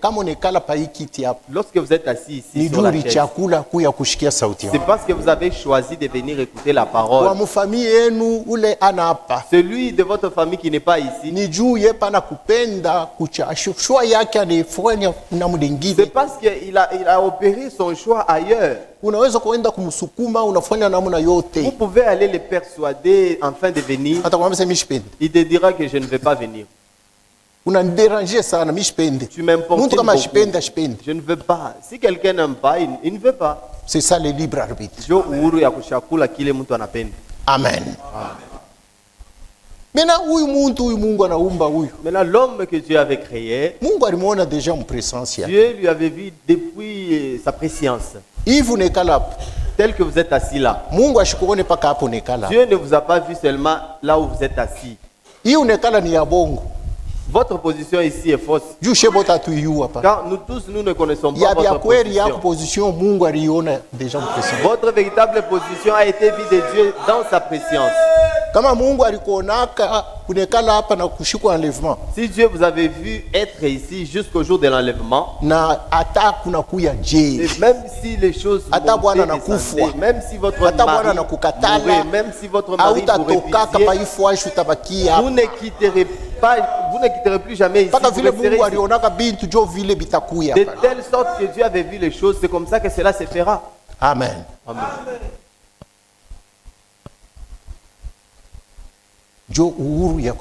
C'est ce qui s'appelle les libres arbitres. Dans toutes choses concernant le salut, ce que vous choisirez, c'est ce que Dieu prédestinera. Ce que vous refuserez, et Dieu vous laisse comme ça. Votre choix, la chose que vous choisissez, même à des anges, Dieu leur a accordé cela. Lucifer, c'est par son choix à lui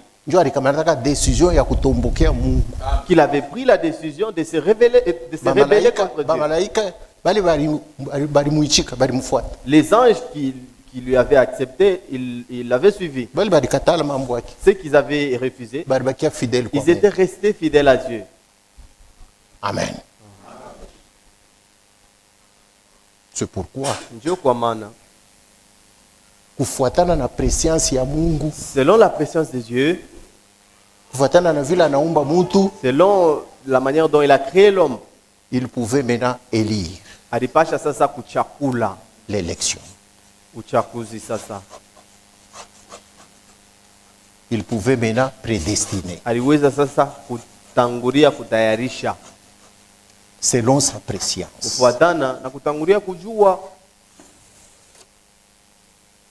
Amen. Là, Dieu n'avait pas fauté. S'il veut élire, je donne un exemple. C'est un nom. Si vous êtes là,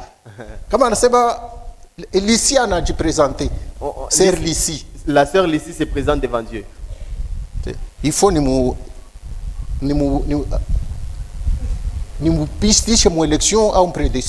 il faut que je puisse le faire passer par l'élection et la prédestination. Dieu ne regarde pas vos œuvres d'aujourd'hui. Ça ne dépend pas des œuvres. Ça dépend de la volonté de celui qui appelle.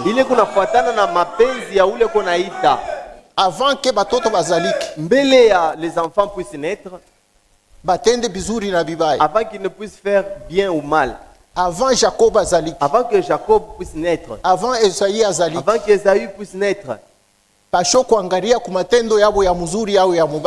compter à leurs œuvres bonnes ou mauvaises, Dieu a regardé à sa préscience et Dieu les a vus d'avance. Il dit bon, je vois Jacob qui a choisi le salut. Je le prédestine. La dernière ligne, nous la divisons en deux. Là, nous mettons au Okovu. Et le dernier, c'est la perdition.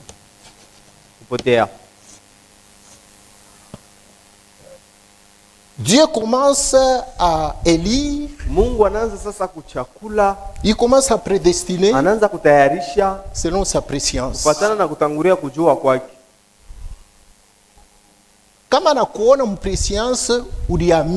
S'il vous avait vu dans sa préscience croire, dans ta vie, tu as reçu la parole de Dieu. Là, il vous place dans le salut. Anamwandika pale sœur Lissi. Prédestiné au salut. Banamutayarisha njoo ya wokovu. Anangalia mprescience. Il regarde encore dans la préscience. Marthe anakatala. Il a vu la sœur Marthe qui refuse. Mimi mambo ya makanisa ile nishipendi. Moi, je ne veux pas de vos histoires des églises là. Mungu anasema Martha anachakula perdition. Dieu a dit, Marthe a choisi la perdition. Anakuweka mu perdition. On te met dans la perdition maintenant. Amen. Amen. Anangalia Louis. Et il regarde le frère Louis Muduni dans le monde. Anampatia parole. On lui donne la parole. Anibikatal. Il refuse cette parole-là. Anamweka mu perdition. Il lui met dans la perdition. Sauti ya Mungu inamfikia Paul. La parole de Dieu est arrivée devant Paul. Paul asema njobio hivi. Paul dit que c'est ça. Ce sont les choses que j'ai cherchées. Anamweka Paul. Et il met Paul dans le salut. C'est ainsi que Dieu a élu, c'est ainsi que Dieu a prédestiné les choses. Et dans ce monde, il y en a qui sont prédestinés pour la perdition. Il y en a qui sont prédestinés pour la vie éternelle, pour le royaume des cieux. Selon leur propre choix.